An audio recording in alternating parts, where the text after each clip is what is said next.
चलिए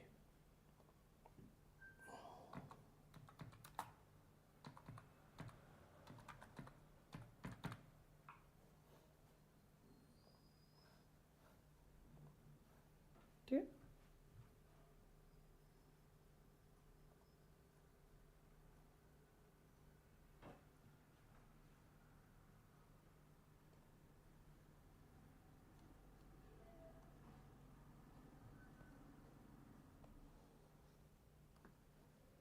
कुछ एरर आ गया है।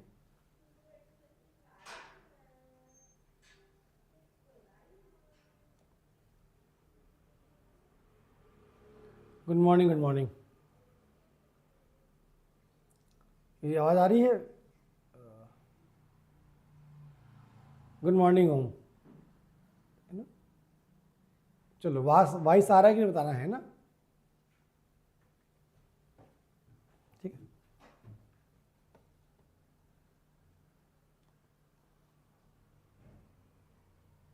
ठीक है।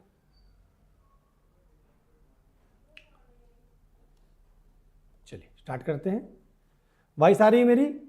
ओम, मालती बताइएगा। या इट्स मालती, जान गया था कवर्धा लिखा है मालती। या बताइएगा कितना लेट हो रहा है वो, ठीक है?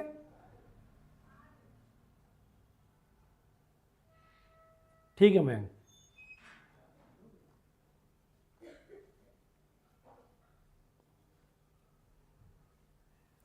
Okay Om, it's not sorry, live है ये। राइट,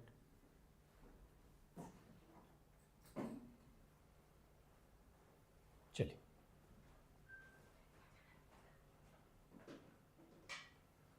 ठीक है, आ रहे हो? ठीक है, चलिए स्टार्ट करते हैं अपन।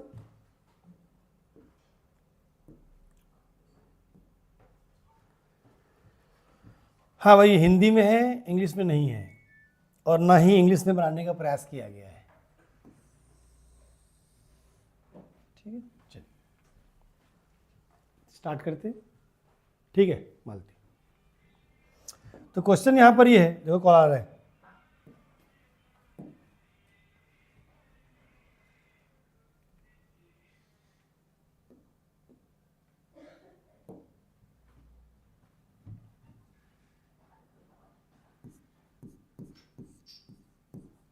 किसे कॉल है?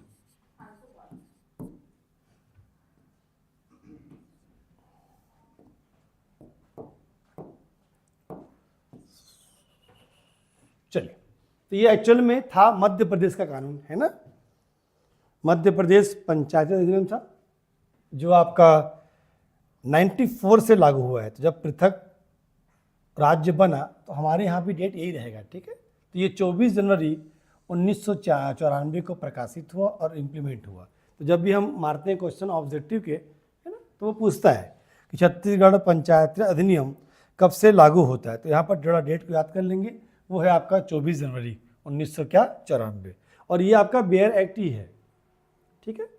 अगर हम धारा 1 की बात करें तो धारा 1 इसका विस्तार बताता है। चूंकि राज्य का कानून है इसलिए इसका विस्तार पूरे छत्तीसगढ़ पे रहेगा, परंतु जो अनुसूचित क्षेत्र होते हैं, शेड्यूल एरियाज, उनके लिए एक अलग से एक्ट होता है जिसको अध्याय यहाँ पर रखा गया। तो उसके अपवाद को छोड़ दिया जाए तो ये संपूर्ण छत्तीसगढ़ राज्य में शामिल होगा।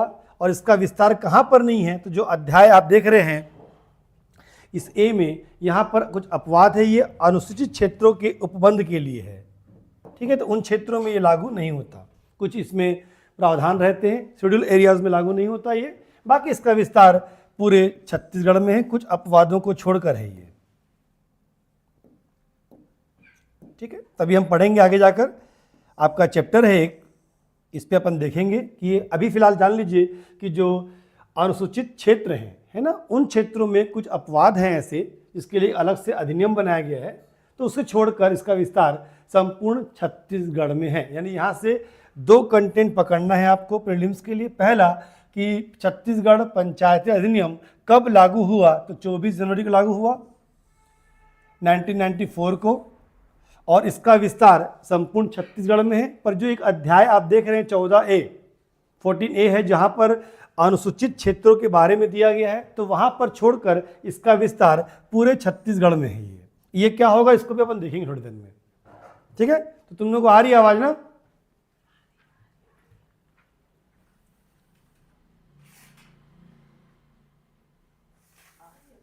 नहीं नहीं वो नहीं, it's bit little bit so.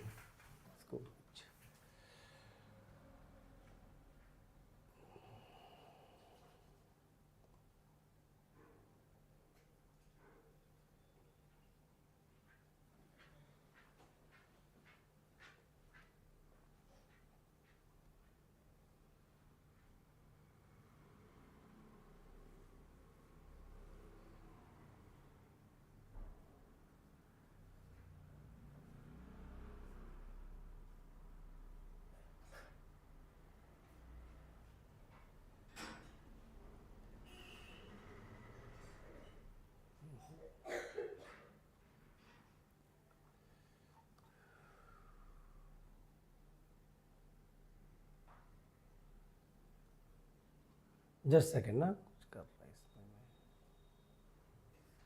तो क्यों करने हैं ये? पंचायती राज मेरा हुआ नहीं था।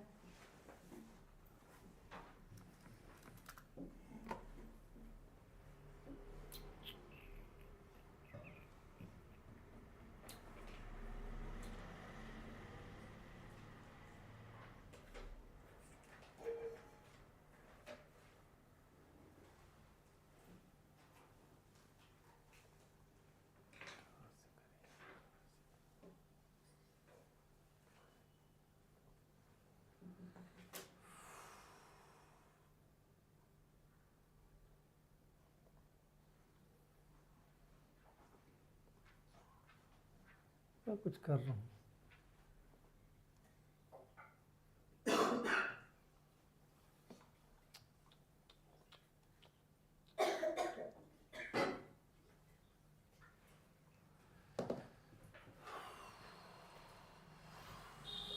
एक सेकंड रुकना है ना मालती।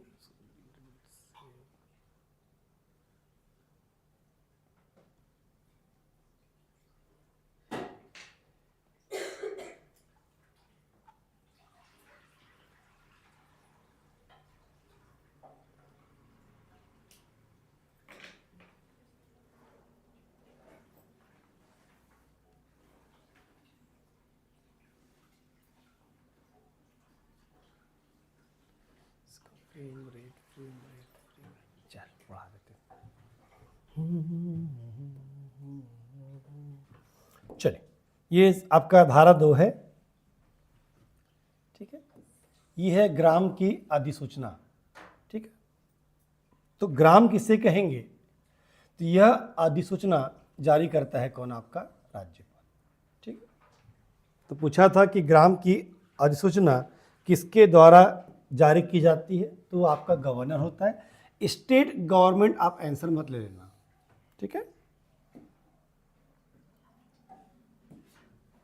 तो राज्यपाल द्वारा ही ग्राम को अधिसूचित किया जाएगा। इसके लिए कोई ऐसा निश्चित आधार नहीं होता, ठीक है।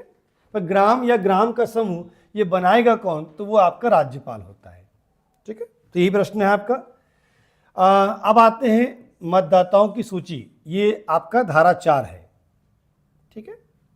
तो अगर कोई गांव है तो उसमें कौन कौन होंगे? जिस प्रकार से आप अन्य चुनाव में देखते हैं, तो हर गांव का एक मतदाता सूची होता है, ठीक है। किस प्रकार इसमें पंजीकरण होगा, ये धारा 5 का विषय है, ठीक है। तो कोई भी व्यक्ति जो उस राज्य के विधानसभा में पंजीकृत होने की योग्यता रखते हैं, मतलब 18 वर्ष का आयु पूर्ण कर चुका हो, उस ग्राम का निवासी हो, ठीक है, तो वो उस गांव की मतदाता सूची में पंजीकृत होने का हकदार होता है। यहां पर लिखा है मामूली तौर पर निवासी, ठीक है। तो मान लीजिए कि कोई व्यक्ति है, मजदूर है, और किसी कार्य के लिए वो अपना गांव छोड़कर किसी अन्य गांव में रहता है कुछ सालों से, ठीक है। तो वो जहां पर अस्थायी तौर पर भी निवासरत है, वो उस जगह से भी चाहे तो अपना पंजीकरण करा सकता है। स्थायी रूप से उस गांव का निवासी होना ये अनिवार्य नहीं होता, ठीक है। कैसे करें? यहाँ पर एक बात अच्छी है कि वो एक साथ 2 जगह पर रजिस्टर्ड नहीं हो सकता है, ठीक है। तो लिखा हुआ है कि वैलिड किया गया है कि कोई व्यक्ति एक से अधिक गांव की मतदाता सूची में पंजीकृत होने का हकदार नहीं होता। यानी आप किसी भी एक ग्राम पंचायत की जो होती है मतदाता सूची, उसी में ही रजिस्टर्ड हो सकते हैं आप। ठीक है, हाँ, पर यह है कि अगर आप अस्थायी तौर पर भी कहीं निवास कर रहे हैं किसी पंचायत क्षेत्र में, तो आप वहाँ पर वोटर लिस्ट में अपना नाम जुड़वा सकते हैं इसको। ठीक है, तो देखिए कैसे याद करते हैं हम लोग। तो धारा 3 का विषय है गांव किसे कहेंगे। तो ग्राम की अधिसूचना वो जारी की जाती है राज्यपाल द्वारा। ठीक है, 4 में हर गांव की एक होगी मतदाता सूची। 5 का विषय है कि उसमें कैसे कराएंगे पंजीकरण। तो उस गांव में निवास करने वाला प्रत्येक व्यक्ति जो 18 वर्ष की आयु पूर्ण कर चुका है वो उस गांव के मतदाता सूची में अपना नाम रजिस्टर करा सकता है, पर एक साथ वो 2 जगह पर नहीं कर सकता।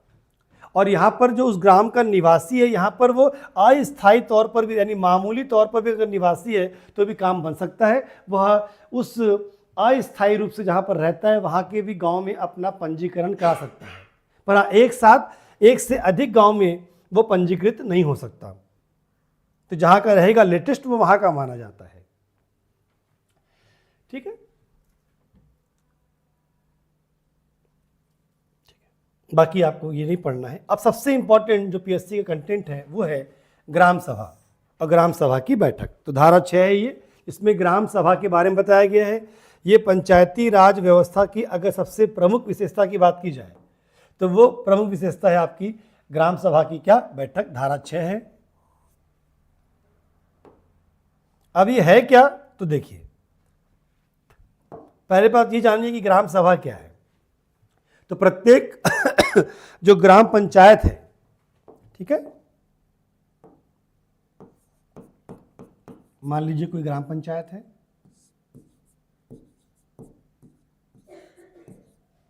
ठीक है, तो इस ग्राम पंचायत में निवास करने वाले जितने भी लोग हैं जिनका नाम मतदाता सूची में है, ठीक है, यानी 18 वर्ष या उससे अधिक आयु प्राप्त कर चुके हैं और उनका नाम रजिस्टर्ड है मतदाता सूची में, तो वो प्रत्येक व्यक्ति मेंबर होगा, सदस्य होगा किसका, ग्राम सभा का। इसके लिए कोई अलग से कोई चुनाव नहीं होता। ये सभा गांव की सभा है, ये यानी उस ग्राम पंचायत के अंतर्गत आने वाले समस्त गांव में कि मतदाता सूची में जितने लोग का नाम रजिस्टर्ड है वो सब के सब मेंबर कहलाते हैं किसके, ग्राम सभा के। ठीक है, इट्स वेरी इंपॉर्टेंट। हाँ, अब इसकी बैठक की बात की जाए, ठीक है, तो यहाँ पर 2 नियम है जैसा कि इस एक्ट में दिया गया है कि ग्राम सभा की बैठक प्रत्येक 3 महीने में एक बार होनी चाहिए। तो 3 माह में एक बार, यानी इस आधार पर देखा जाए तो कम से कम यह बैठक आपका होगा 4 बार एक साल में।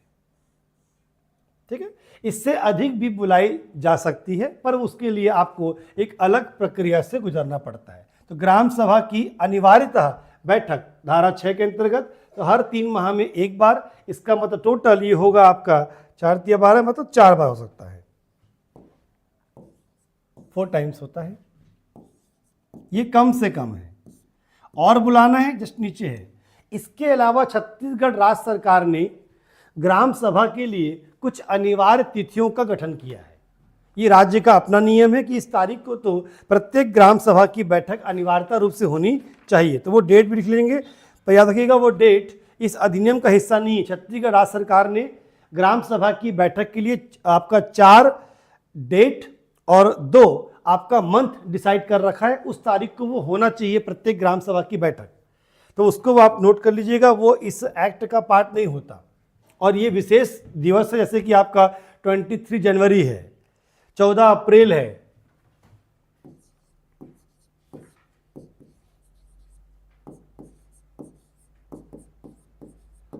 2 अक्टूबर है।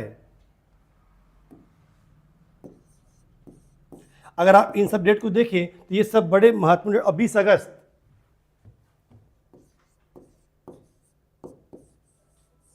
और इसके अलावा 2 मंथ बताए गए हैं आपके, जून और नवंबर।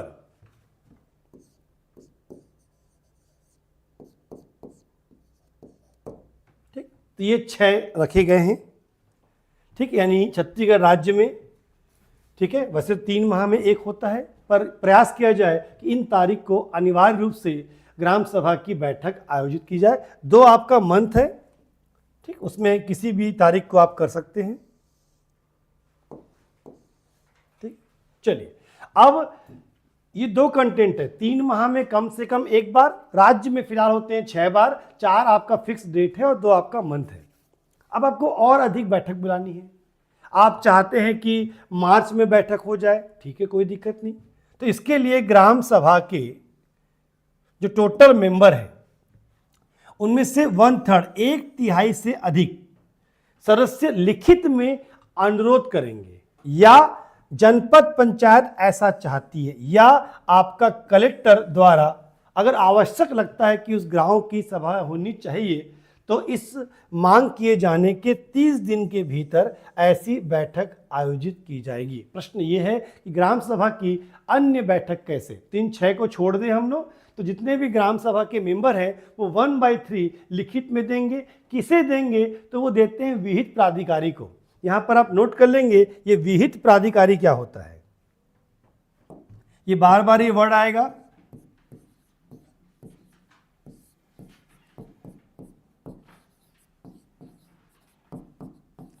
विहित प्राधिकारी, तो इसका अभिप्राय होता है, अगर हम ग्राम पंचायत के संदर्भ में बात करें,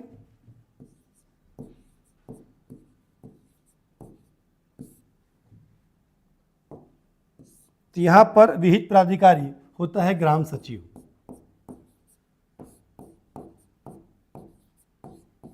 यानी वो ग्राम सभा के लोग जो 1/3 है, वो ऐसी बैठक के लिए अनुरोध किसको करेंगे, तो वो करेंगे ग्राम सचिव को। यदि इसी प्रकार हम बात करें जनपद पंचायत की,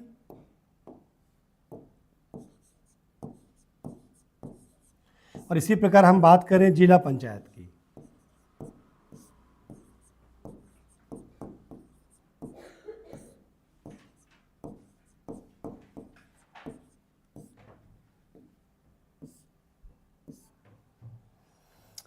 तो यहां पर होता है आपका सीईओ होता है, मुख्य कार्यपालिक अधिकारी जनपद, मुख्य कार्यपालिक अधिकारी जिला।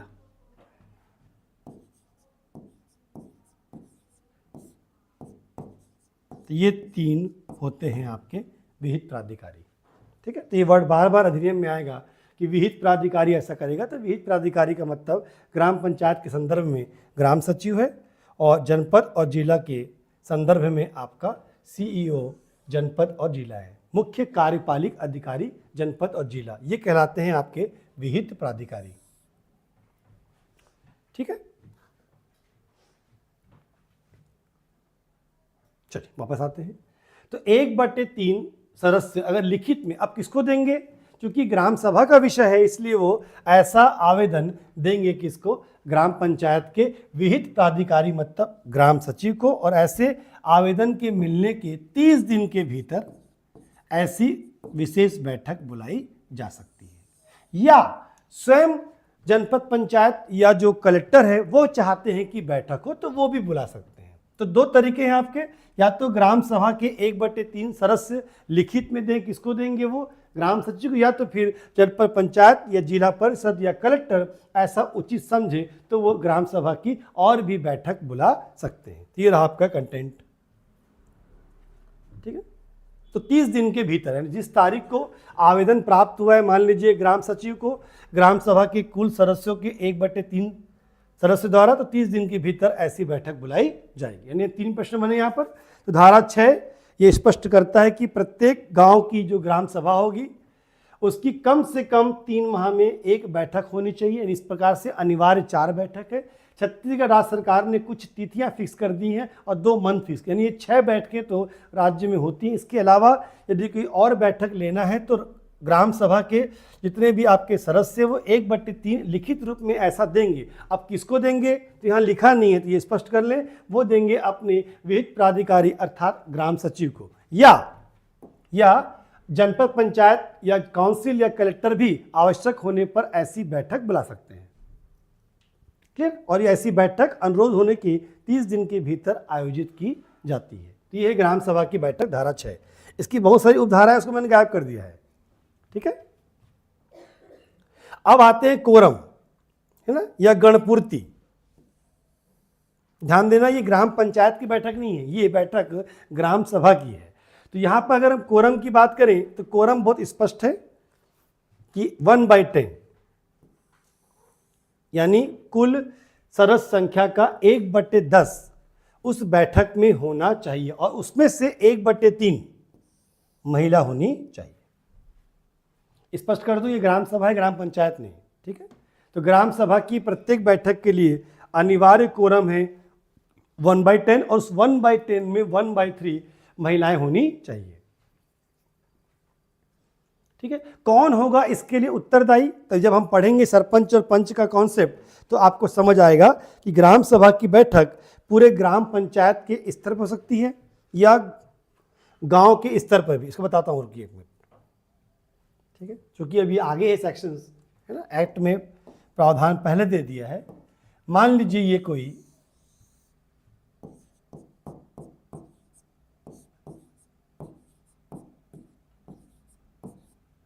ग्राम पंचायत क्षेत्र है जिसे बांटा गया है 10 वार्ड में, ठीक है। अभी वार्ड क्या होता है पढ़ेंगे, धारा 12-13 में दिया है इसके बारे में।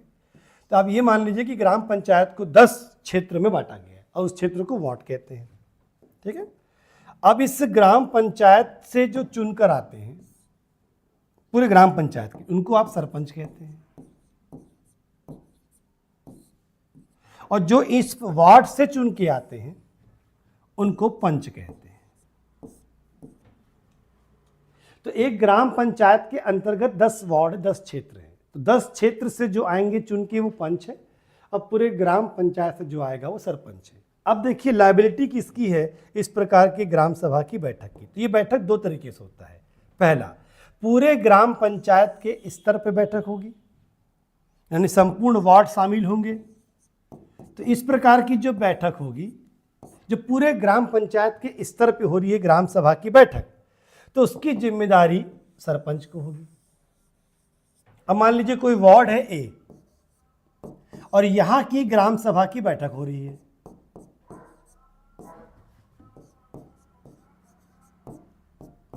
ठीक। तो यहां पर ही जिम्मेदारी उस ग्राम या उस वार्ड का जो होगा आपका पंच, ये जिम्मेदारी उसकी होगी। तो यानी इसका मतलब ग्राम सभा की प्रत्येक बैठक की गण पूर्ति की जिम्मेदारी अगर संपूर्ण ग्राम पंचायत स्तर पे हो रहा है तो सरपंच का है, यदि किसी वार्ड या ग्राम के स्तर पे हो रहा है तो वो पंच का होगा। और ये बहुत महत्वपूर्ण है, क्योंकि यदि पंच या सरपंच है ना इस प्रकार के कोरम को पूरा नहीं कर पाते तो उनको हटाने की प्रक्रिया तक का प्रावधान होता है, इसलिए बहुत इंपॉर्टेंट है ये। इसका मतलब ग्राम सभा की बैठक 2 तरीके से हो सकती है, पूरे ग्राम पंचायत के स्तर पर जैसे आपका पंचायत भवन होता है वहाँ होता है, या तो फिर प्रत्येक गांव में जो बने वार्ड हैं उसके अंतर्गत ग्राम सभा उसको करेगा निर्धारित कौन, आपका पंच। इसका मतलब है कि ग्राम सभा में जो कोरम है उस कोरम की गणपूर्ति होने का दायित्व, लायबिलिटी किसके पास है, तो सरपंच और पंच होंगे, ठीक है। और कम से कम 1/10, इनमें से 1/3 कौन होंगी, आपकी महिलाएं होंगी। 6 बहुत लंबा चौड़ा है ये। अब मान लीजिए कि कोई बैठक हुई और उसमें कोरम उपस्थित नहीं हुआ, मतलब जो 1/10 चाहिए था उतने लोग नहीं आए, ठीक है।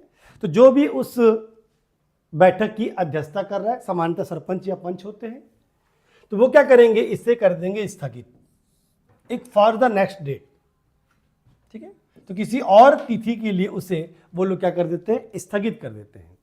और जो स्थगित जो बैठक होगी जब भी होगी उसके लिए किसी प्रकार की कोरम की आवश्यकता नहीं होती, ठीक है। जैसे मान लीजिए पूरे ग्राम पंचायत में हो रहा था, कोरम पूरा नहीं हुआ तो सरपंच ने क्या किया, उसको नेक्स्ट डेट के लिए डाल दिया, और जो नेक्स्ट डेट पर जो हो रहा है अब, ठीक, उसके लिए किसी प्रकार की कोरम की जरूरत नहीं पड़ती, ठीक है।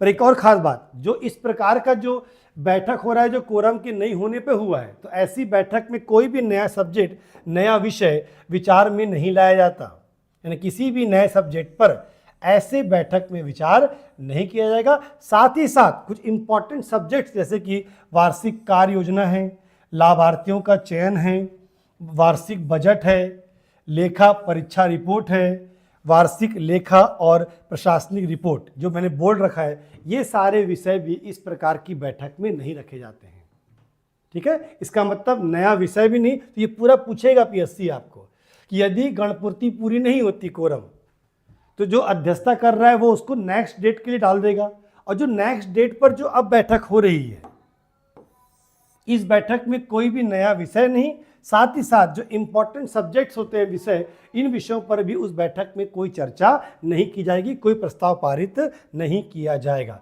तो नया सब्जेक्ट, साथ में 1, 2, 3, 4 और क्या 5, 6, ये सब्जेक्ट भी ऐसी बैठक में नहीं लाए जाते। क्लियर है? ठीक, तो ये बड़ा इंपॉर्टेंट धारा 6 प्रश्न बनते हैं यहाँ पर। तो कोरम उपस्थित नहीं होगा तो क्या किया जाएगा, उसको एक फर्दर डेट के लिए डाल दिया जाएगा। उस नेक्स्ट डेट पर बैठक होगी। दो चीजें हैं, कोरम की जरूरत नहीं है, सेकंड कोई नया सब्जेक्ट, और ये 1, 2, 3, 4 और जो 5 लिखा है मैंने, एकदम याद कर लेंगे इसको। ये सारे विषय पर कोई प्रस्ताव, कोई प्रपोजल उस बैठक में, इसका मतलब ये सारे चीज विथ न्यू सब्जेक्ट ये उसी बैठक में होंगे जहां पर कोरम पूरा होता है। कोरम पूरा होने पर भी नया सब्जेक्ट लाया जा सकता है और इन पर विचार किया जा सकता है। ये बहुत इंपॉर्टेंट, क्योंकि पंचायत स्तर पर ये जो लिखा है ना, लाभार्थियों का चयन, जैसे मनरेगा है, बहुत सारी योजनाएं होती है, पंचायत के माध्यम से ही हम लाभार्थियों का, जैसे महतारी बंधन है ग्रामीण क्षेत्रों में, तो पंचायत के माध्यम से महिलाओं का नाम लिया जाता है। तो ये सारे कार्य बिल्कुल भी नहीं किए जाएंगे यदि वो बैठक कोरम के बाद हुआ है।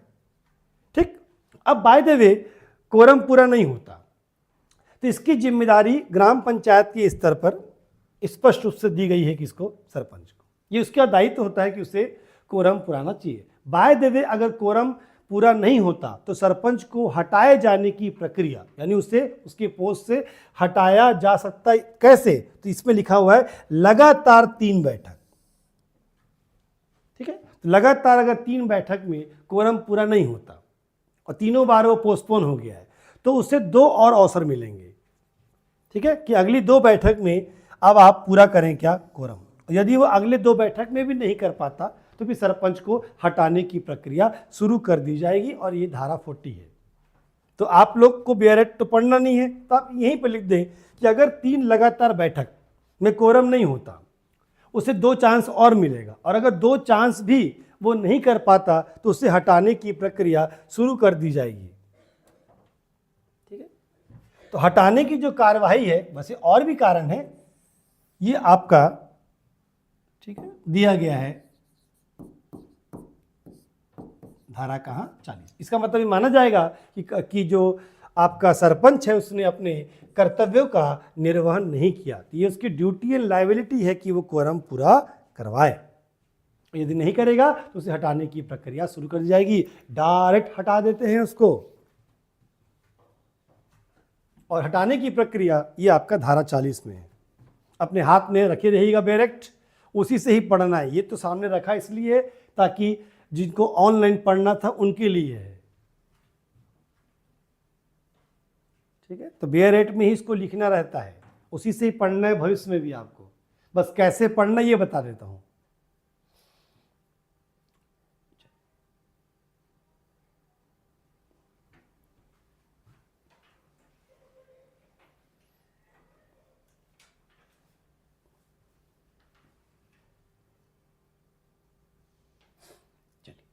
इसका मतलब गणपूर्ति को पूरा करना ये दायित्व किसका है, सरपंच का है। और कितना महत्वपूर्ण है कि यदि किसी कारणवश लगातार 3 बैठक में गणपूर्ति नहीं होती, 2 और भी नहीं होती, तो सरपंच को उसके पद से हटा दिया जाएगा। और ये सेक्शन 40 धारा 40 में दिया गया। पढ़ेंगे, वहाँ तक पहुँच जाएंगे आज। ठीक है,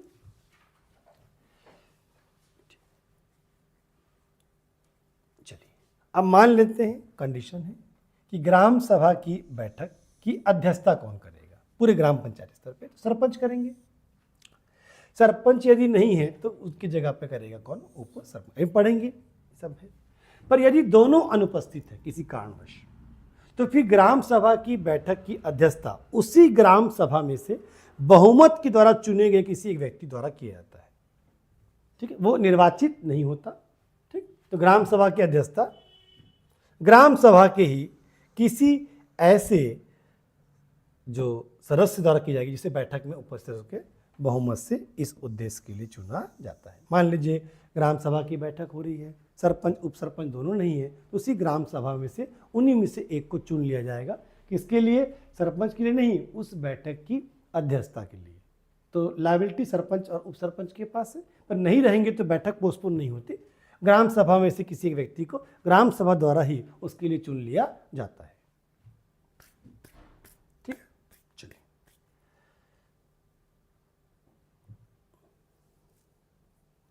अब जब इसे कार्य पढ़ेंगे ना ग्राम सभा के शक्तियां तो समझ आए कर दी क्या है ये। तो इतना पढ़ना है आपको सेक्शन 6 में। ठीक है,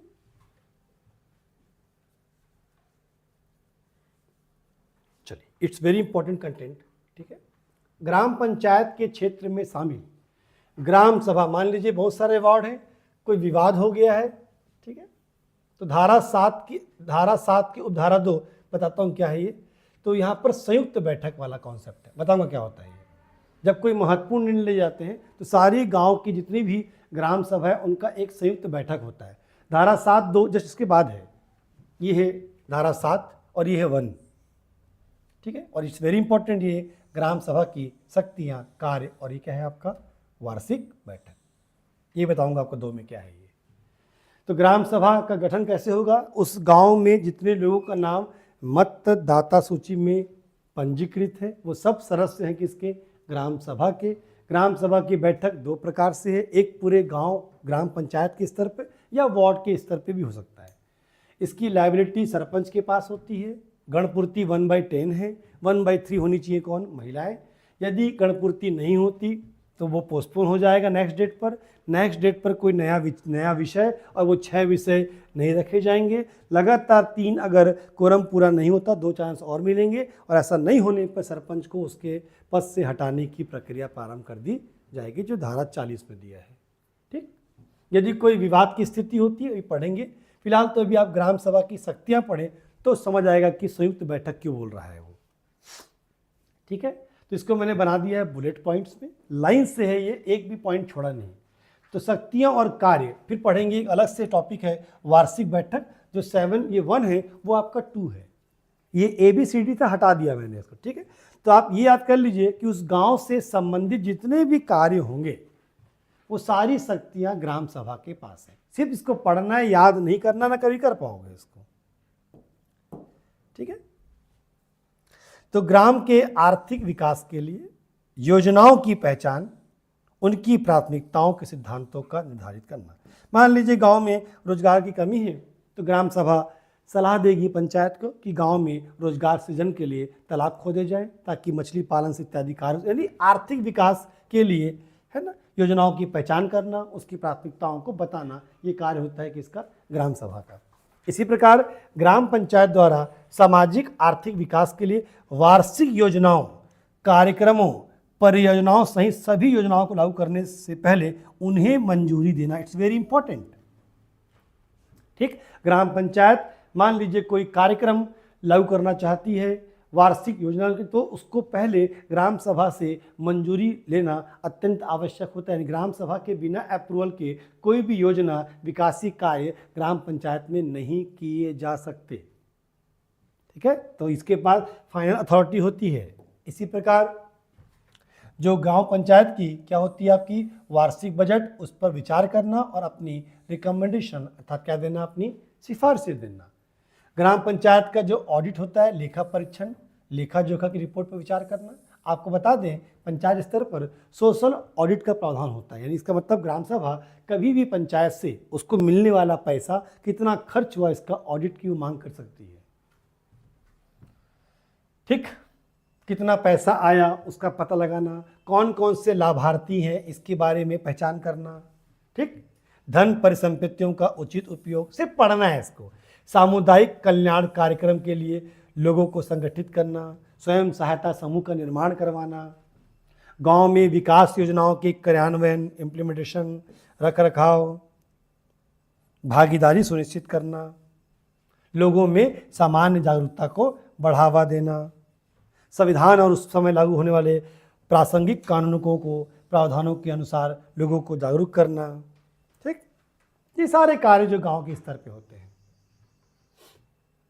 जल निकाय, स्टॉप डैम है ये, स्थानीय योजनाएं, संसाधन, और राज्य सरकार द्वारा जो अन्य कार्य दिए जाएंगे। इसका मतलब गांव से संबंधित संपूर्ण विकासीय कार्यक्रम, लाभार्थियों की पहचान, ये संपूर्ण शक्तियां हैं किसके पास? ग्राम सभा के पास। ये याद नहीं करना है, सिर्फ पढ़ना है। इट्स वेरी इंपॉर्टेंट, ये सारे को याद करना है। ये 7 का 2 है। ये है ग्राम सभा की वार्षिक बैठक, ये एनुअल मीटिंग है ये, ठीक है। वो जो आप पढ़ रहे थे वो अलग बैठक थी। तो अगले वित्तीय वर्ष, अब आप बताइए वित्तीय वर्ष कब शुरू होता है आपका? 1 अप्रैल से लेकर 31 क्या मार्च। तो 1 अप्रैल के होने से 3 महीना पहले, ठीक, तो अप्रैल छोड़ दीजिए आप, जनवरी फरवरी और क्या मार्च, तो दिसंबर लास्ट और जनवरी फर्स्ट वीक में, ठीक है, ये ग्राम सभा की वार्षिक बैठक होती है, एनुअल मीटिंग है ये, ठीक है। ये साल में एक बार होगा। और कब होगा ये? डेट तो फिक्स नहीं है, पर कम से कम 3 माह पहले बोल रहा है। इसका मतलब ये दिसंबर लास्ट में पड़ेगा, क्योंकि 1 अप्रैल से प्रारंभ होता है, तो 3 महीने ले लीजिए आप, जनवरी फरवरी और क्या मार्च। दिसंबर लास्ट में लगभग 20-22 तारीख को, ठीक है, हर ग्राम सभा की एक क्या होती है? वार्षिक बैठक। और क्या रखा जाएगा? देखिए, वार्षिक लेखा विवरण, यानी एक वित्तीय वर्ष में कितने पैसे पंचायत ने अर्जित किए, प्राप्त किए, कितने पैसे कहाँ पे खर्च किए, ये पूरा का पूरा एक बनाया जाएगा, एक विवरण जो इस बैठक में रखा जाता है। पूर्व वित्तीय वर्ष यानी जो बीत चुका, जो फाइनेंस ईयर है, उसकी पूरी प्रशासनिक रिपोर्ट, साथ ही साथ अगले वित्तीय वर्ष के लिए प्रस्तावित कार्यों का विकास और अन्य कार्यक्रम, अंतिम लेखा परीक्षा नोट, आई मीन ऑडिट है ये, और ग्राम पंचायत का वार्षिक बजट, अगले वार्षिक बजट की योजना। यानी बिल्कुल मान लीजिए जैसे कि पार्लियामेंट में गवर्नमेंट जब लाती है बजट, तो करती क्या है? वो पहले 1 साल का बताती है इकोनॉमिक सर्वे में, और फिर लाती है आगामी क्या बजट, तो कौन कौन सी प्लानिंग होगी, ये सारा का सारा विषय रखा जाता है किसके सामने? उस ग्राम सभा की क्या वार्षिक बैठक में। तो ये पूरा का पूरा वित्तीय वर्ष में जो विकासी कार्यक्रम है, बजट है, उससे संबंधित होता है, इसलिए इसका नाम आपका ग्राम सभा की वार्षिक बैठक 7-2 है। और ऐसी बैठकों विचार संयुक्त बैठक पे होगी, राइट। किसी प्रत्येक एक गांव सभा की बैठक में नहीं हो सकता, ये पूरे गांव की सभा होनी चाहिए, वार्ड की सभा में ये रखा नहीं जाता। तो लेखा परीक्षा मतलब ऑडिट होता है आपका, क्लियर। जैसे जो रोल आपका पार्लियामेंट का कुछ उसी प्रकार से है ये, बस पार्लियामेंट ये है कि वो इलेक्टेड है, यहां पर ये इलेक्टेड नहीं होता। बस इतना ही पढ़ना था आपको। फिर धारा 8 आ जाएगा, ये संविधान का अनुच्छेद 243 जो ए है वो बताएगा आपको, ठीक है। तो इसको आर्टिकल के साथ पढ़िएगा, ठीक है। तो हमारा जो त्रिस्तरीय पंचायती राज क्या है, व्यवस्था है, उसी के अंतर्गत धारा 8 बताता है कि हमारे यहाँ पर भी त्रिस्तरीय पंचायती राज होगा, और वो 3 स्तर होंगे। गांव के स्तर पे ग्राम पंचायत, ठीक है, ब्लॉक के स्तर पर जनपद पंचायत, और जिला के स्तर पर जिला पंचायत, ठीक है। अन्य राज्यों में जिला को ही जनपद कहा जाता है, पर हमारे राज्य में ब्लॉक स्तर पे जनपद है और जिला स्तर पे आपका जिला पंचायत होता है, ठीक है, और गांव के स्तर पे ग्राम पंचायत है आपका, ठीक। तो इस प्रकार बनाया गया। तो कहाँ है ये? तो धारा 8 में है, त्रिस्तरीय पंचायती राज व्यवस्था, इसको साथ में पढ़िएगा आप।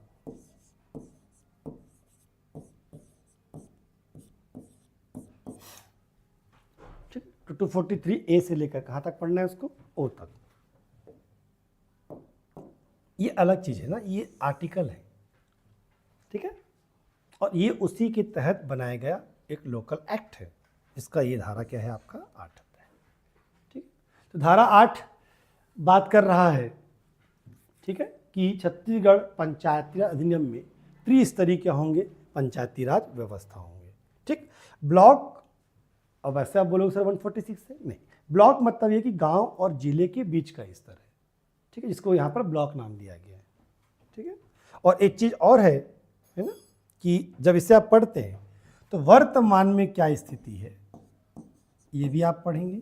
यानी एट प्रेजेंट आपसे पूछा जाए, लास्ट ईयर चुनाव हुए हैं इसके 2025 में, ठीक है, लोकल बॉडी इलेक्शंस हुए हैं, तो उस समय का आप अपडेट करेंगे कि कितने ग्राम पंचायत थे, कितने आपके जनपद, जिला तो पता ही है 33 तो है, तो 33 जिला पंचायत हो गया, ये याद रहेगा। साथ में ये 2 डाटा भी याद कर लीजिएगा, कि कितने ग्राम पंचायत, और ये हर 5 साल में क्या होता रहेगा, चेंज। तो अभी मेरे ख्याल 24 या 25 में इसके इलेक्शन हुए थे लास्ट ईयर, तो उस इलेक्शन के समय बताया गया होगा कि कितने ग्राम पंचायत थे, कितने जनपद और कितना क्या जिला। Good morning Priyanka, good morning, how are you?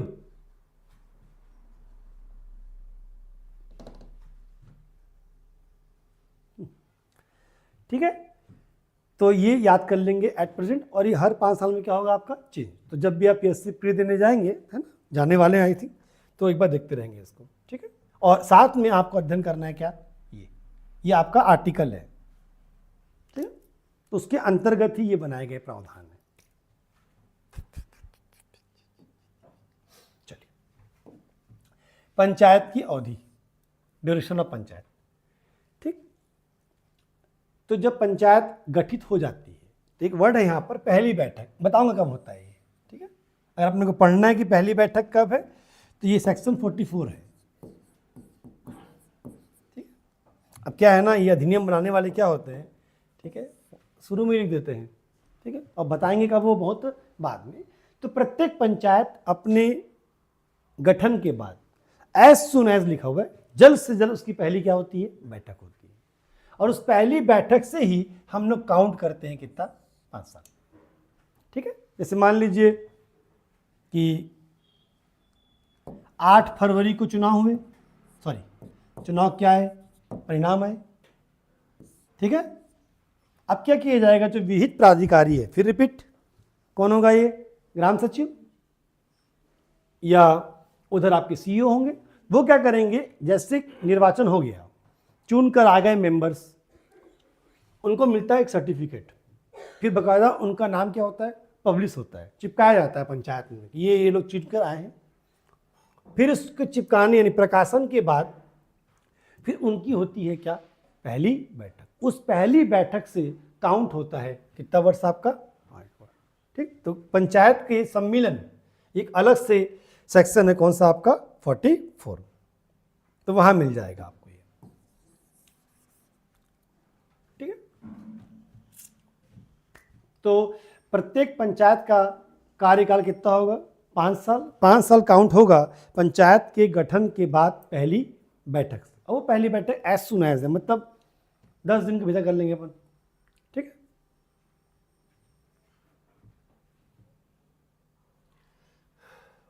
अब मान लीजिए कि किसी कारणवश, है ना, पंचायत भंग हो जाती है, पढ़ेंगे आगे जाकर, तो याद रखिएगा जो चुनाव फिर से होंगे वो रिमेनिंग टर्म्स के लिए होंगे, बचे हुए कार्यकाल के लिए होते हैं, अगले 5 के लिए नहीं है, ठीक है। अब पहले भंग कब नहीं होगा ये ध्यान रखना है आपको, तो ये हमने स्पष्ट कर रखा है। जैसे लोकसभा है ना, राज्य विधानसभा है, इसके लिए कोई ऐसा डेट फिक्स नहीं है ड्यूरेशन, पर यहां पर है, ठीक है।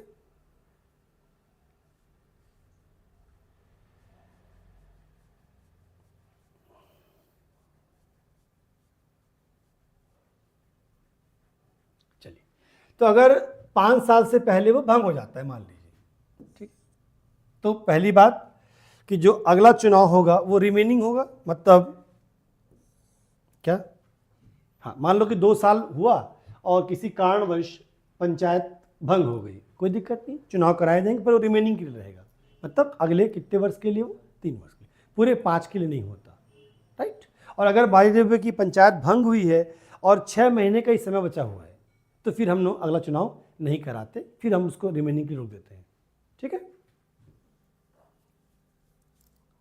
क्लियर। चुनाव कितने कराए जाएंगे, तो 6 महीने के भीतर। मान लीजिए पंचायत भंग हुई है, तो 6 महीने के पहले हम लोग उसका पुनः क्या करा लेंगे, आपका चुनाव। इसे मिड टर्म इलेक्शन कहते हैं, मध्यावधि क्या चुनाव, जो होता है रिमेनिंग टर्म्स के लिए, किसके लिए, शेष अवधि के लिए, हाँ, पूरे 5 के लिए नहीं होता, ठीक है।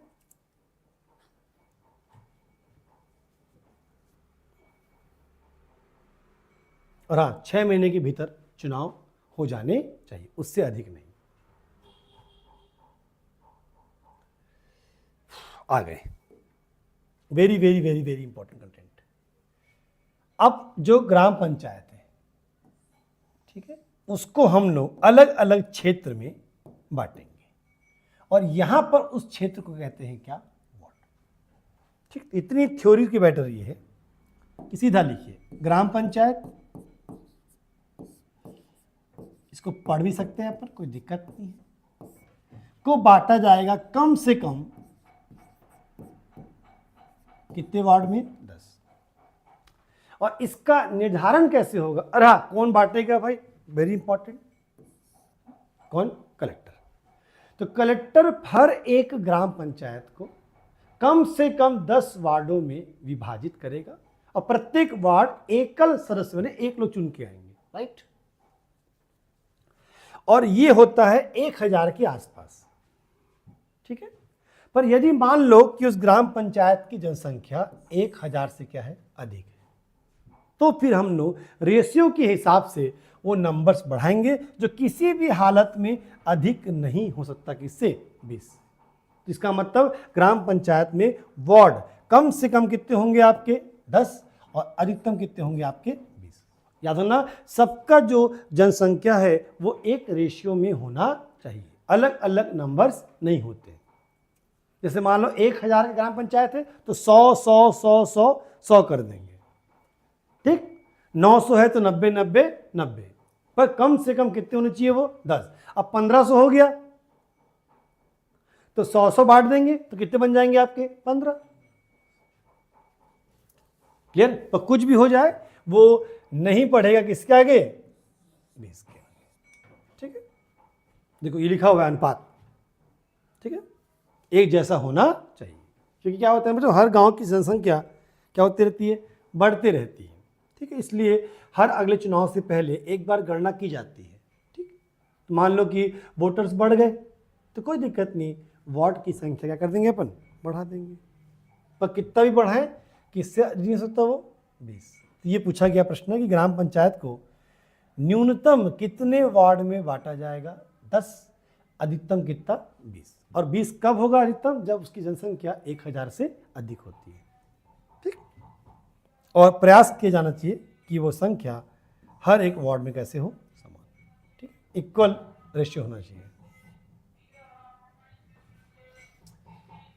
13 ये है ग्राम पंचायत का क्या गठन। तो ग्राम पंचायत मिलकर बनेगी पंच और क्या, सरपंच, ठीक है।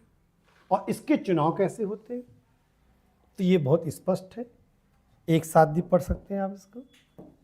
तो हमारे यहां पर जो पंचायत चुनाव है वो एक साथ होते हैं, ग्राम पंचायत, जनपद पंचायत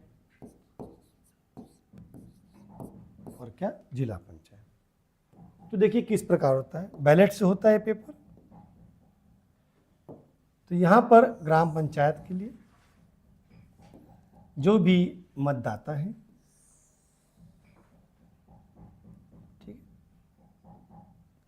तो पहले तो वह अपने क्षेत्र, यानी क्या है ये, वार्ड है, और ये संपूर्ण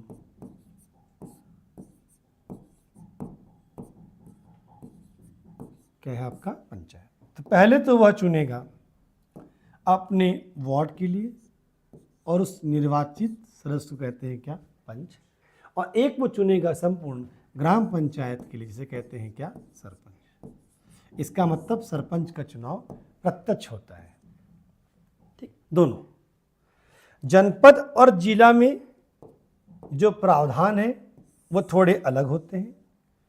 यहां पर जो व्यक्ति है, ठीक है, वो सिर्फ और सिर्फ जनपद के जिस क्षेत्र में आएगा वो केवल चुनेगा किसको, सदस्य जी। और ये एक बार में, जैसे मान लीजिए कोई व्यक्ति ए है, ठीक है, ये किसी वार्ड में आता है, वार्ड अ है उसका, और यह वार्ड ए किसी न किसी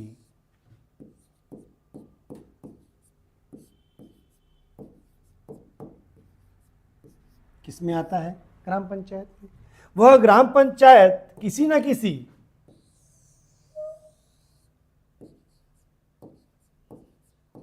जनपद के अंतर्गत आएगा। उसी प्रकार वह जनपद किसी न किसी क्या जिले में आएगा।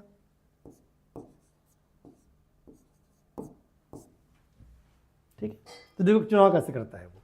तो जिस क्षेत्र का वो रहने वाला है, जिस वार्ड का आ का, वो एक चुनेगा अपना क्या पंच। जिस ग्राम पंचायत के अंतर्गत आता है वो चुनेगा क्या सरपंच। जनपद के जिस क्षेत्र में आता है वो चुनेगा क्या सदस्य, और जिला के जिस क्षेत्र में आता है फिर वो चुनेगा क्या आपका सदस्य। यानी एक साथ वो वोट डालता है कितने 4, तो एक साथ चुनाव होते हैं सबके। ठीक है, तो इस प्रकार की व्यवस्था, यानी एक ही व्यक्ति है ए जो 4 वोट डाल रहा है, एक वार्ड के लिए पंच का, अपने ग्राम पंचायत सरपंच का, और जनपद और जिला के जिस क्षेत्र में आता है उसके क्या सदस्य का। तब पूछा जाएगा तो यहाँ पर सदस्य, पंच, सरपंच ये सब डायरेक्ट चुनकर आते हैं। ठीक है, इनडायरेक्ट नहीं आते ये। ठीक है, चलिए वापस आते हैं कंटेंट पे। हाँ, तो वही लिख रहा है वो। तो कैसे मिलकर बनेगा, तो प्रत्येक ग्राम पंचायत का जो गठन होगा उसमें होगा एक सरपंच और होंगे क्या आपके पंच। पंच अधिकतम कितने, जितने वार्ड, तो 10 से लेकर कितने आपके 20 होंगे। ठीक, पर यदि मान ले कि किसी गांव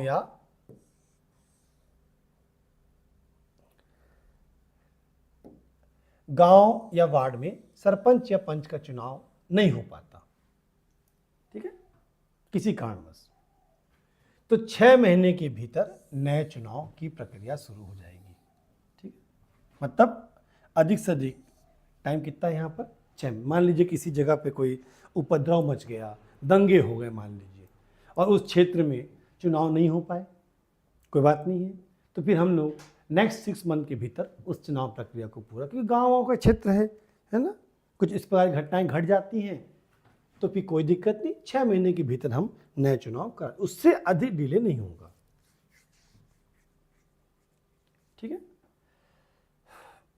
ये सरपंच और के बारे में दिया है, इसको थोड़ा बाद में पढ़ेंगे क्योंकि ये कुछ और कार्य है। ठीक है, धारा 20 का उल्लेख किया है। ये देखो, ये अधिनियम बनाने वाले यही काम करते हैं। आप पढ़ रहे हैं 13 और घुसेड़ दिया क्या हुआ आपको 20। तो या तो आपके हाथ में बैरट हो तो पलट सकते हो कि 20 क्या कहता है। खोल, क्या है 20?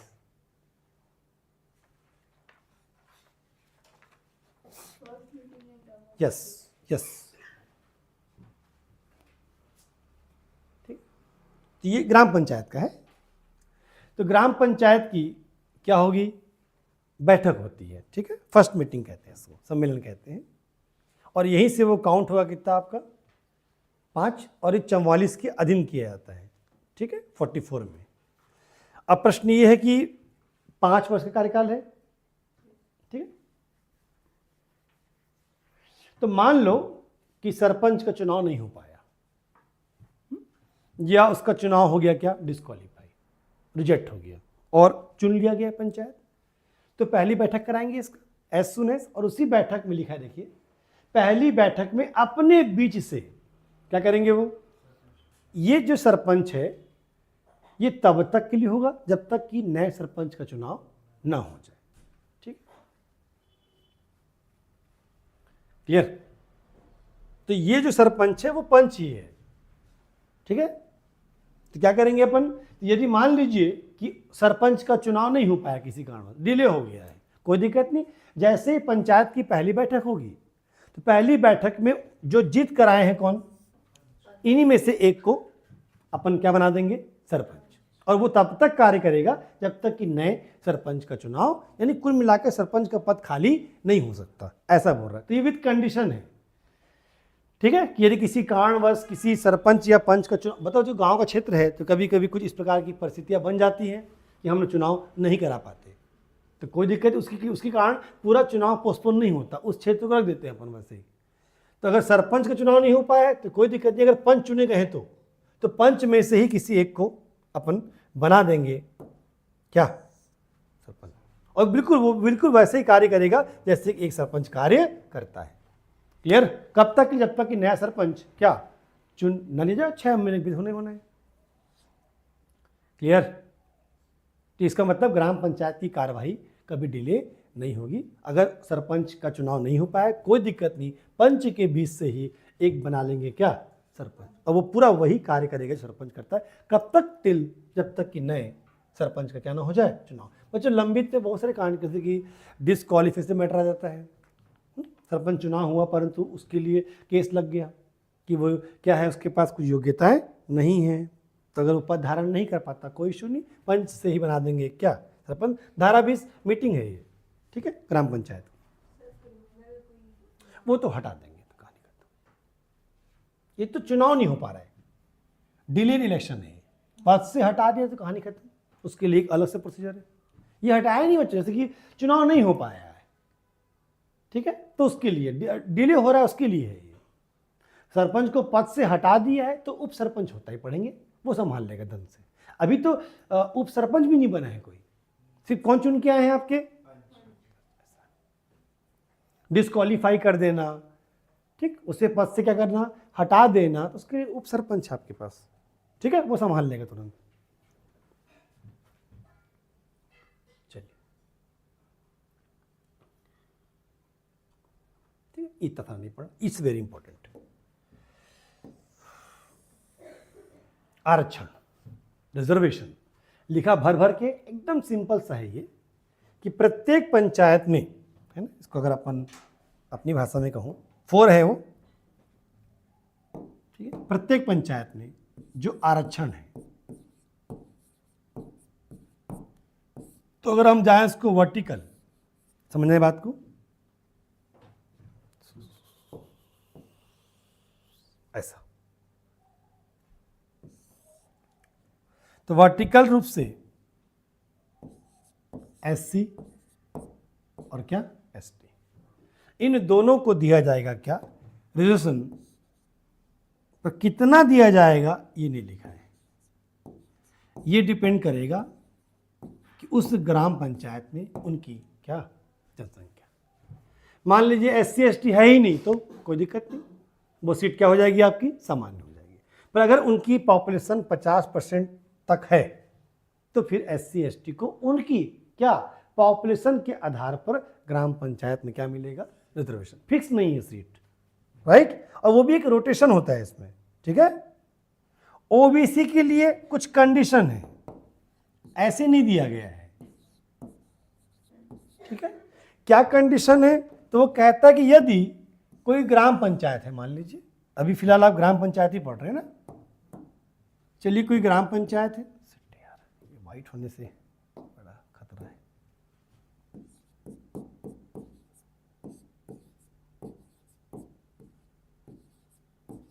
ठीक है। मान लीजिए यहाँ पर जो एससी और क्या एसटी है, ये कम है किससे, 50%, ठीक, कम है, ज़्यादा है तो फिक्स है किसके लिए रहेगा वो। तो अगर ये कम है तो राज्य सरकार चाहे तो स्टेट गवर्नमेंट दे सकती है आरक्षण, किसको, ओबीसी को, जो अधिकतम कितना होगा, 25, ठीक है, विद कंडीशन है वो। ऐसा ग्राम पंचायत या वार्ड जहां पर एसटी एसटी समुदाय की संख्या क्या 50% से कम है, तो उस क्षेत्र में ओबीसी को मिल सकता है कितना, 25, और अगर ज़्यादा है तो कहानी खत्म है, राइट, मिलेगा ही नहीं। और एससी एसटी को, अब मान लीजिए वहाँ लिखा है बेयर एक्ट में कि मान लो कि सर इनकी संख्या ही नहीं है, तो बिल्कुल ऐसा क्लॉज नहीं है, वो सामान्य घोषित कर दिया जाएगा। सीट ऐसा जैसे लोकसभा विधानसभा है वैसा नहीं है ये, और ये भी एक रोटेशन होता है, राइट, ठीक है।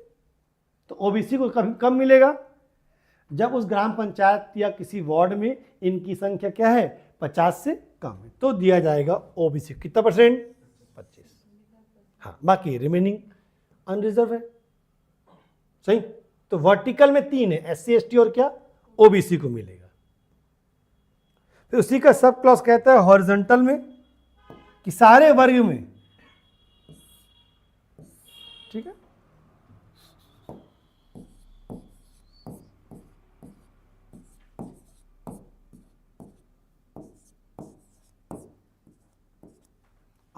यूआर भी ले लेता हूं, ठीक है। तो इन सब में 50% वो है महिला आरक्षण, वुमेन या फीमेल क्या रिजर्वेशन। ठीक है, याद रखना इसे क्यों बोलते हैं हॉरिजॉन्टल। जैसे कि एससी के लिए 10 सीट है तो उस 10 में से 5 महिला। ठीक, इसे हम कहते हैं हॉरिजॉन्टल रिजर्वेशन, इसे कहते हैं क्या आपका वर्टिकल। ठीक, और ऐसे जाओगे वर्टिकल तो भी मतलब वही है कि 50% सीट फिर किसकी हो गई, महिलाओं की। तो ये सब लिखा हुआ है हमारे बेरेट में। तो अनुसूचित जाति जनजाति उतनी जितनी क्या है उनकी जनसंख्या है। ठीक है,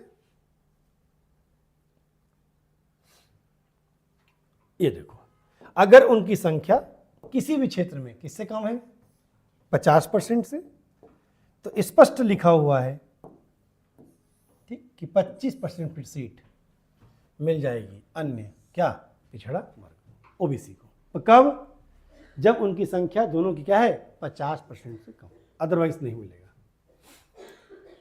और जितने भी सीट भरते हो, चाहे वो एससी हो, एसटी हो, ओबीसी हो, सारे में महिलाओं के लिए आरक्षित सीट कितनी, कम से कम कितनी होगी,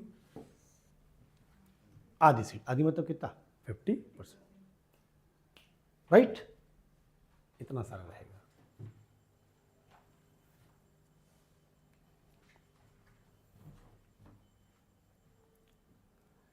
ठीक है, ये हो गया अपना।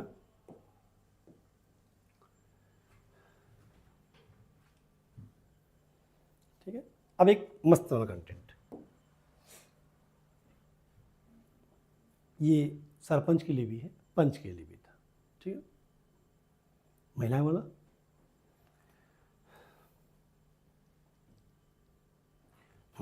दैट इज निर्धारित प्राधिकारी, वही ग्राम सचिव। ठीक है, या इसको विहित क्या कहते हैं, प्राधिकारी।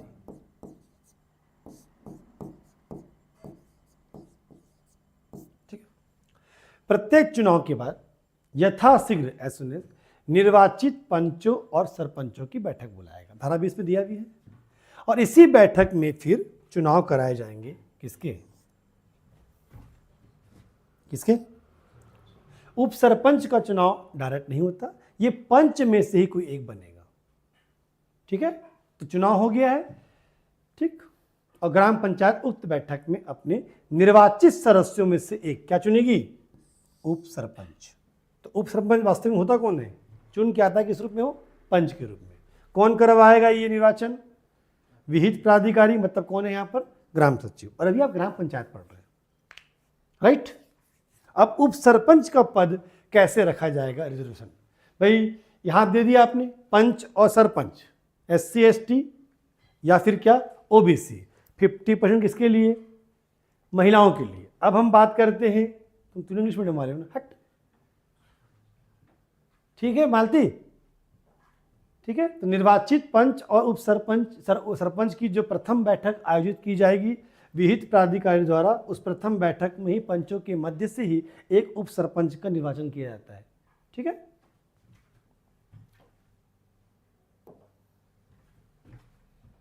ये बहुत इंपॉर्टेंट कंटेंट है। यदि ग्राम पंचायत का सरपंच, समझिएगा, अनुसूचित जाति जनजाति या अन्य पिछड़ा वर्ग से संबंधित नहीं है, तो अनिवार्य रूप से उप सरपंच का पद ऐसे वर्ग को ही दिया जाएगा, राइट। यानी ऐसे पंच को ही चुना जाएगा जो इस वर्ग से आता है। ठीक, तो ये अनिवार्य हो जाएगा। हाँ, अगर एससी एसटी या ओबीसी है कौन, सरपंच, तो फिर कोई भी बन सकता है क्या, उप सरपंच। पर अगर सरपंच जनरल का है ना, तो फिर अनिवार्य हो जाएगा कि उप सरपंच इसी वर्ग से होना चाहिए। ये इंपॉर्टेंट कंटेंट है इसका। ठीक है, चुनाव की अधिसूचना 19, ठीक है, सरपंच उप सरपंच और पंचों के प्रत्येक चुनाव का प्रकाशन निर्धारित प्राधिकारी, फिर मार देंगे अपन ग्राम सचिव द्वारा निर्धारित तरीके से किया जाएगा। ठीक, ये रहा 20 आ गया, वेरी इंपॉर्टेंट। ये है प्रथम बैठक। ठीक, तो ये हो गया प्रकाशन, चिपका दिया आपने उसको। ठीक है, और चिपकाने के बाद ठीक उसके तिथि के कितना 30 दिन के भीतर आप बुलाएंगे उसकी क्या बैठक। और फिर ये धारा 44 से सम्मेलन का प्रावधान है, वहाँ देखोगे आप इसको। फिलहाल धारा 20 बताता है कि चुनाव होने के बाद जब पंच लोगों का क्या हो गया है, आपका प्रकाशन हो चुका है, तो उस प्रकाशन से 30 दिन के भीतर क्या बुलाई जाएगी आपकी बैठक। ठीक। और हाँ, इसी बैठक से काउंट होता है कितना दिन आपका, 5 साल। ठीक है, ये रहा लिखा भी ऊपर। ग्राम पंचायत के पदाधिकारी पहली बैठक की तारीख से 5 साल के लिए पद पर बने रहेंगे, इससे अधिक समय के लिए नहीं। एक खैर एक्ट ऐसे लिखता है। ठीक है, क्लियर। चलिए अब आते हैं द वेरी इंपॉर्टेंट कंटेंट, वो है सरपंच और उप सरपंच के खिलाफ अविश्वास क्या प्रस्ताव। ठीक है, वेरी इंपॉर्टेंट कंटेंट। ठीक है, और इसको एक बार पढ़ लीजिए तो जनपद और जिला में भी आप कॉपी पेस्ट कर सकते हैं। ठीक। अब देखिए, ग्राम पंचायत की हम बात कर रहे हैं।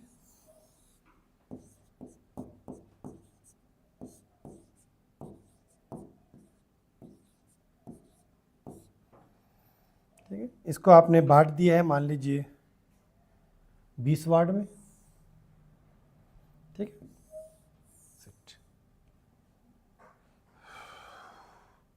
20 वार्ड बना दिया है आपने। ठीक है, जितने बनाए कम से कम कितने होने चाहिए आपके, 10। ठीक है, ठीक है।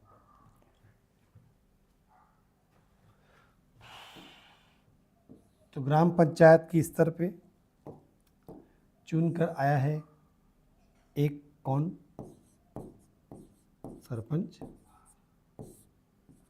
और अलग अलग वार्ड से चुन के आए हैं कौन, पंच। ठीक, और इन्हीं पंच में से एक होता है क्या, उप सरपंच। ठीक है, जो एक क्या रहता है, वो पंच भी रहता है। ठीक है, अब मान लीजिए हमें सरपंच को है ना के खिलाफ हम ला रहे हैं क्या, अविश्वास प्रस्ताव, जैसे लाते हैं हम पार्लियामेंट में, नो कॉन्फिडेंस मोशन है, उसी प्रकार से है। तो कैसे लाया जाएगा और कैसे पास किया जाएगा, दो कंडीशन है। तो ग्राम पंचायत द्वारा अविश्वास प्रस्ताव पारित होने पर, ठीक है,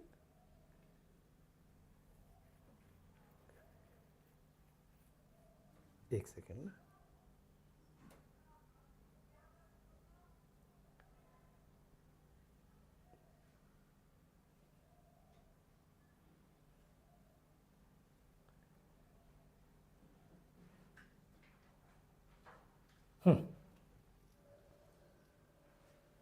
चलिए सबसे पहले ये जो पंच है, ठीक है, ये लिखित में अपने ग्राम सचिव को देंगे कि हम सरपंच या उप सरपंच के विरुद्ध क्या लाना चाहते हैं, अविश्वास प्रस्ताव। ठीक, फिर जो ग्राम सचिव है वो एक डेट फिक्स करेगा, इस तारीख को होगा वोटिंग। ठीक है, ये इंपॉर्टेंट है। ठीक, तो इसके डेट का निर्धारण कौन करता है, आपका ग्राम सचिव करता है। तो गांव के जो पंच है वो किए।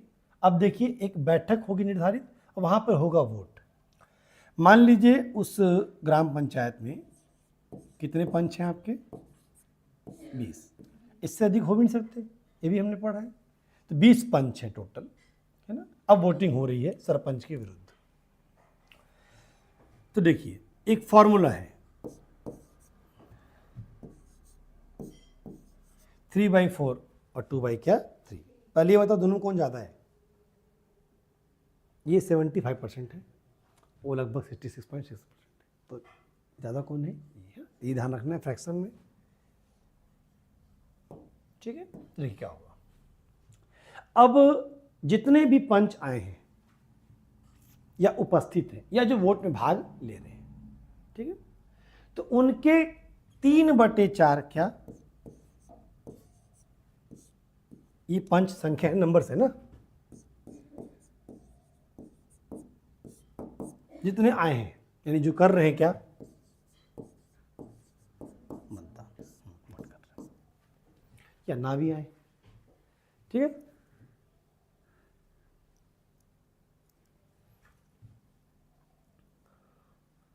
और जितने वहां पर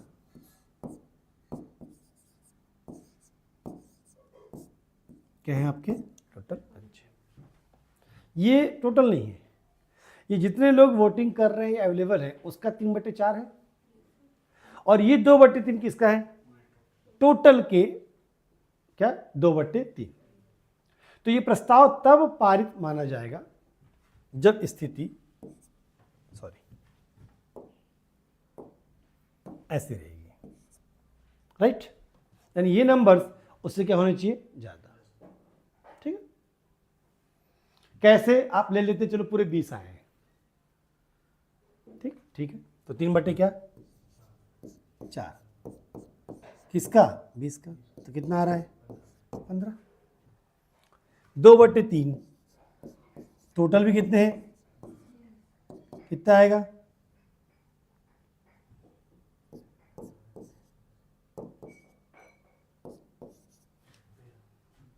ज्यादा है, ज्यादा है ना, प्रस्ताव पारित, सही। और ये तभी होगा जब पूरे आएंगे, सही है, क्योंकि फिगर ही कुछ ऐसा बना दिया है आपने, 2-3 भी गायब होंगे तो कभी पास नहीं होगा। इसलिए जब भी ऐसा होता है तो सरपंच या तो इनको छुपा लेता है, किडनैप कर लेता है, या तो कहीं बंद कर देता है, या तो बकरा वकरा खिला के बेहोश कर देता है, मतलब कुछ भी करके वो चाहता है कि उस दिन ना आए क्या पंच। जितने कम आएंगे वो फिगर उसके क्या जाएगा आपका फेवर में, अगर पूरे के पूरे आ जाएंगे तो वो हट जाएगा, राइट।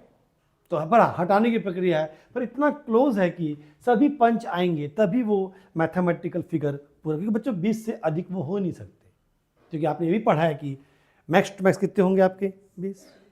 तो मैंने पूरा ले लिया 20 का 20, तो भी गणित देख के लग रहा है आपको कि 2 भी गायब होंगे तो ये टाई कर जाएगा, राइट।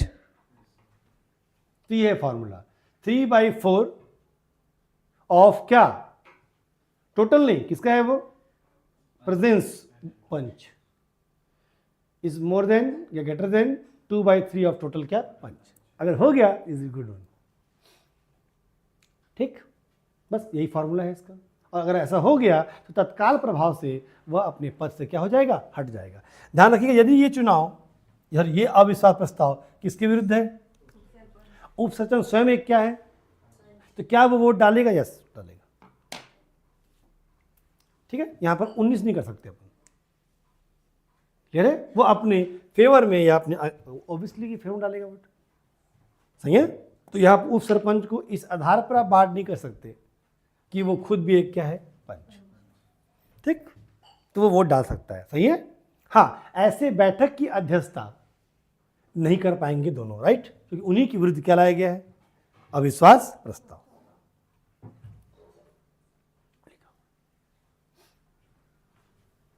क्लियर है। अब ये कब नहीं लाया जाए, दैट इज वेरी इंपॉर्टेंट। जैसे हम पढ़ते हैं पार्लियामेंट में तो 6 महीने के बाद ला पाएंगे आप, तो यहां पर स्पष्ट है सरपंच या उप सरपंच के विरुद्ध अविश्वास प्रस्ताव कब नहीं लाया जाएगा। पहला, अपने पद प्रहार ग्रहण करने की तिथि की क्या, यानी आप ला पाएंगे 1 साल के बाद, तुरंत नहीं लाया जाता।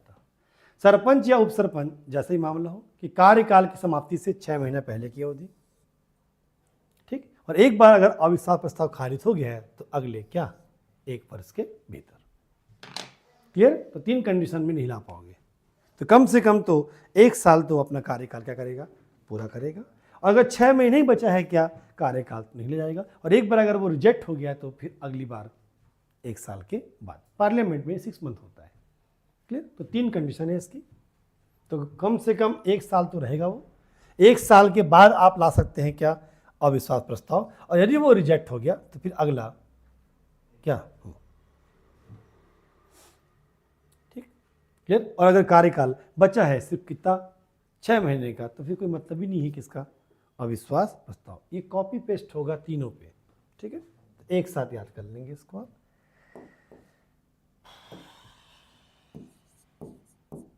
बस अंतर किस बात का ये देख लीजिए।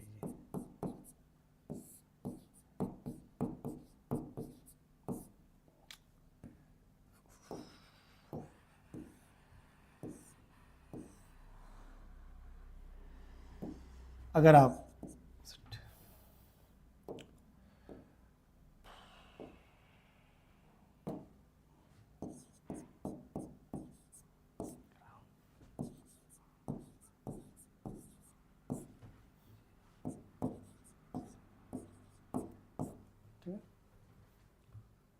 अगर ये 3 है, ठीक है, तो इसमें 7 जोड़ते रहिए।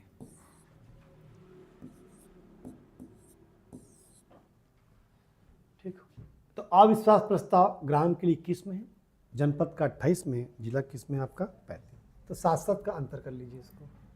ठीक है, बाकी सेम टू सेम। अब यहां पर है तो क्या बोलते हैं उसको, पंच। बाकी दोनों जगह अपन ने क्या कहते हैं, सदस्य कहते हैं। किसके विरुद्ध ला रहे हैं आप यहां पर? यहां पर कौन था आपका, सरपंच, सही है, या उप सरपंच है। तो यहां पर आप लाएंगे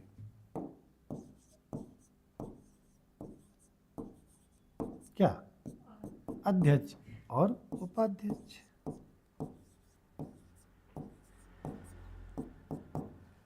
ठीक, और क्या अंतर है सर? बाकी कोई अंतर नहीं, फॉर्मूला विल सेम।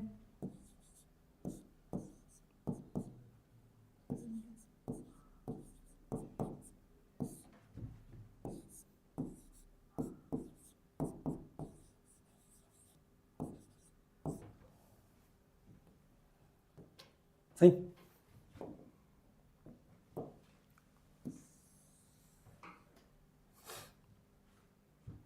ठीक। अब यहां पर आप पंच लिख दोगे, इन दोनों कंडीशन क्या लिख दोगे आप, सरस लिख दोगे। तो ये होना चाहिए। ठीक, तो एक साथ याद कर सकते हैं इसको। अब मान लीजिए आपने किसी सरपंच को हटाया, या इसी प्रकार आपने इन दोनों जगहों पे किसे हटाया, अध्यक्ष और उपाध्यक्ष को, तो इनके खिलाफ अपील कहाँ होगी, इसको भी याद कर सकते हैं। ठीक है, तो तीनों को उसको एक साथ याद करते थे अपन। ठीक है,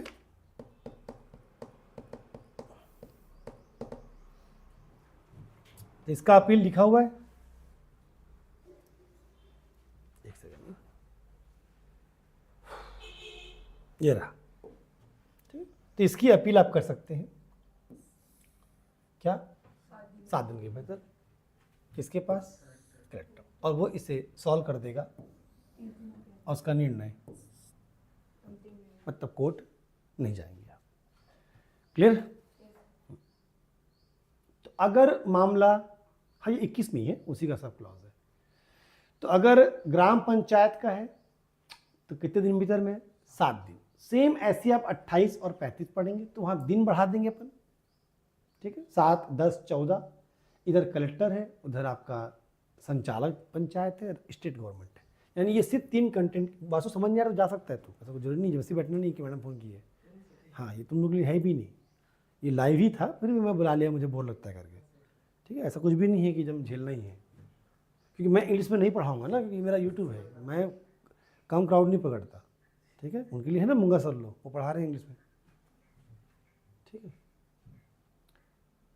क्लियर है? तो ग्राम पंचायत की ये अलग चीज़ है। तो ये कंटेंट कैसा रहेगा आपका, 7 दिन। ठीक है, किसके पास, कलेक्टर, और वो सॉल्व करेगा कितने दिन में आपका, 30, और एक बार निर्णय दे दिया, दैट इज फाइनल। ठीक है, अब आप किसी कोर्ट में जा नहीं सकते। सही है, किसके विरुद्ध, अविश्वास प्रस्ताव के विरुद्ध। तो अगर आपके पास एक अपील का अधिकार है, कहाँ करेंगे आप, टू द कलेक्टर। तो इसको आप एक साथ भी याद कर सकते हैं। ठीक है, 28 देखेंगे आप इसमें, खैर वो जनपद का विषय है, तो आप देखेंगे सेम टू सेम कंटेंट है। ये रहा, अध्यक्ष और उपाध्यक्ष के विरुद्ध अविश्वास क्या प्रस्ताव, सिंपल सी बात है। ठीक, सेम टू सेम लिखा हुआ है, और लास्ट में लिखा हुआ है कि 10 दिन के भीतर वो भेजेगा संचालक किसको, पंचायत को, सॉल्व करेगा कितने दिन में, वो 30 दिन में। ऐसे जाओगे आप 35 में, तो वो बात करेगा किसके लिए, जिला पंचायत के लिए। ठीक, वहां पे जाएगा 15 दिन के भीतर, किसके पास, स्टेट गवर्नमेंट के पास। ऐसा करके याद कर लीजिए, और वो सॉल्व करेगा इसे 45 दिन में। ठीक है, तो बन जाता है टेबल। ठीक, 7, 10, 15, 30, 30, 45। और ये जाएगा कहाँ? तो पहला जाएगा कहाँ? कलेक्टर को, दूसरा जाएगा संचालक पंचायत को, तीसरा जाएगा स्टेट क्या? गवर्नमेंट को। तो एक साथ भी याद कर सकते हैं। वैसे अभी हम जनपद और जिला पढ़े नहीं है, ठीक, तो पढ़ना है, पढ़ सकते हैं इसे, तो ऐसा कर लीजिए आप। तो अपील करना है, सही है, तो कर सकते हैं। सरपंच उप सरपंच करेंगे किसके पास? कलेक्टर। ये भी धारा यही 21 है। कितने दिन के भीतर? तो लिखा था 7 दिन के। कितने दिन में सॉल्व करेगा वो? 30 दिन। ठीक है। जनपद का विषय है वो, ठीक है। अगर जनपद है और एक क्या है आपका? जिला है, तो जनपद के विषय पर, ठीक है, दिन बढ़ा देंगे क्या? 10 दिन। और ये जाएगा संचालक कहाँ? पंचायत। कभी नया रायपुर जाएंगे तो 2 बिल्डिंग है, एक सेक्रेटरेट है और एक डायरेक्टरेट है, तो वो डायरेक्टरेट बिल्डिंग है, ठीक है। हाँ, डायरेक्टर ऑफ पंचायत कहते हैं, डायरेक्टरेट ऑफ पंचायत। और अगर वो जिला पंचायत है तो ये 14 डेज है, और ये सीधा राज्य सरकार के पास जाएगा, स्टेट क्या? गवर्नमेंट के पास। और यहाँ पर सॉल्व करने के थोड़ा दिन क्या मिला हुआ है? ज़्यादा मिला हुआ है, ठीक। सेक्शन वही है 28, 35, क्लॉज है उसके, तो ऐसा है। और हाँ, हर सारे निर्णय अंतिम होंगे, मीन आपके पास कोर्ट जाने का ऑप्शन नहीं होता, ठीक है।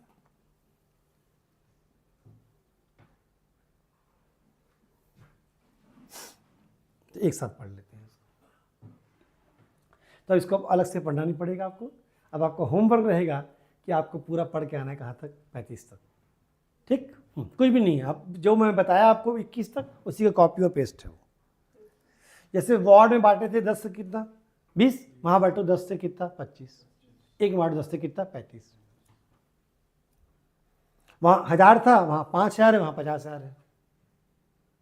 वहाँ जो चुन के आएंगे उनको मेंबर्स कहते हैं, इनके यहाँ क्या कहते थे? पंच। हाँ, यहाँ पर है कि सरपंच भी चुन कर आता था, कैसे? डायरेक्ट। यहाँ पर कैसे आएगा वो? इनडायरेक्ट। प्रथम बैठक होगी और उस पर चुना जाएगा अध्यक्ष और क्या? उपाध्यक्ष, सेम टू सेम, राइट। इसको आपको डील भी नहीं करना है, सिर्फ सेक्शन पढ़ना है। इसमें आपको ये भी नहीं करना है कुछ पढ़ना है, सेक्शन बस पढ़ना है, ठीक है। तो 35 तक आपका 8 से, ठीक है, तो एक कंटेंट भागता है, तो एक साथ पढ़ेंगे इसको, ठीक है। और मैं आपको 8 से पूरा 1 से पढ़ा दिया, कहाँ तक? 21 तक, सही है। बाकी आप 22 से पहुंच जाओगे इधर, आप कहाँ? पंचायत में। फिर कहाँ पहुंच जाओगे आप? जिला। कहाँ तक पढ़ना है उसको? 35, 36 उसके डिस्क्वालिफिकेशन मैं बताऊंगा उसको, वो आपको समझ नहीं आएगा। हाँ, अब एक कंटेंट और, ठीक, इट्स वेरी इंपॉर्टेंट। बीच में हटा दिए थे, फिर ले आए। ये है क्या? वापस बुलाना। ये 21A है, और ये केवल किसके लिए है?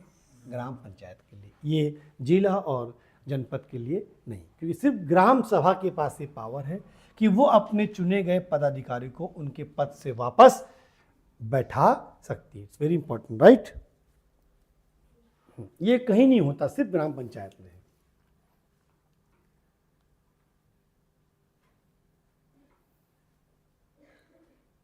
ठीक, कैसे करेंगे? तो देखिए, सबसे पहले ये थोड़ा उल्टा लिख दिया है वो।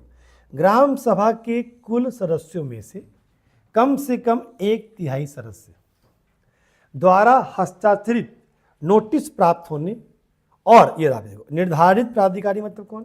ग्राम सचिव को प्रस्तुत किए जाने के बाद ही ऐसी वापसी की प्रक्रिया शुरू होती है। यानी उस ग्राम सभा में जितने भी मेंबर्स होंगे 1/3 लोग लिख कर देंगे किसको, ग्राम सचिव को। फिर ग्राम सचिव एक तारीख एक डेट फिक्स करेगा और उस डेट पर वोटिंग होगी, राइट। वोटिंग खाली कुर्सी और भरी कुर्सी पे होता है, ठीक है। मान लीजिए आप वापस बैठाना चाह रहे हैं किसको, सरपंच को। सरपंच का नाम है रामलाल, ठीक है। उस ग्राम पंचायत में टोटल सभा में सॉरी कितने लोग हैं आपके, 900 लोग, ठीक है। 900 लोगों की क्या है वो ग्राम सभा है। लिखित में दे दिया आपने 300 लोगों ने, ठीक है। अब होगा चुनाव। अब हर एक वोटर के पास 2 विकल्प होंगे सामान्यतः, ठीक है। और वो विकल्प कुछ बड़े इंटरेस्टिंग होते हैं, ठीक। ऐसा चुनना नहीं है किसी को, एक जगह रहेगा ऐसा, कुर्सी बने रहते हैं, एक में वो बैठा है और एक में वो नहीं बैठा है। आपको चाहते हो उसको भगाओ लात मार के तो आप, ठीक। और ऑब्वियसली है कि बहुमत कितना चाहिए, तो सिंपल मेजोरिटी चाहिए। मान ले पूरे लोग आए हैं, ठीक है। जैसे ही 400 900 है ना, ये लोग ने वोट डाल दिया किस पर, खाली कुर्सी पर, सुहा चल दिया कौन, ठीक है।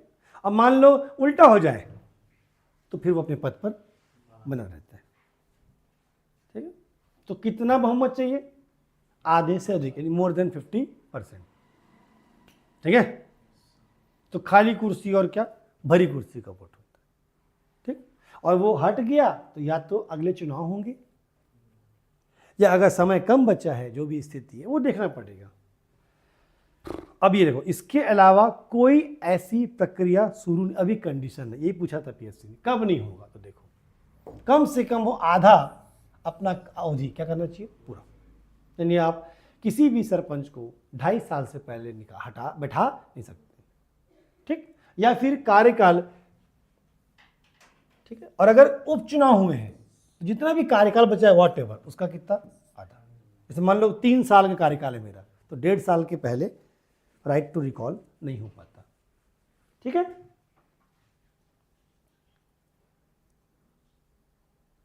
और ऐसा ही आप बैठा सकते हो, कहा गया किसको, पंच। पंच के लिए पूरे ग्राम पंचायत की सभा नहीं बुलानी, जिस क्षेत्र से वो आया है उस क्षेत्र का बुलाएंगे हम क्या, ग्राम सभा, और सेम टू सेम, क्लियर। अब मान लीजिए कि सरपंच या पंच है जिसको आपने 21 से वापस बुलाया, ठीक है, पर वो चाहता है अपील करना तो कर सकता है, किसके पास, और उसका समाधान कितने दिन करेगा, और उसका निर्णय डन,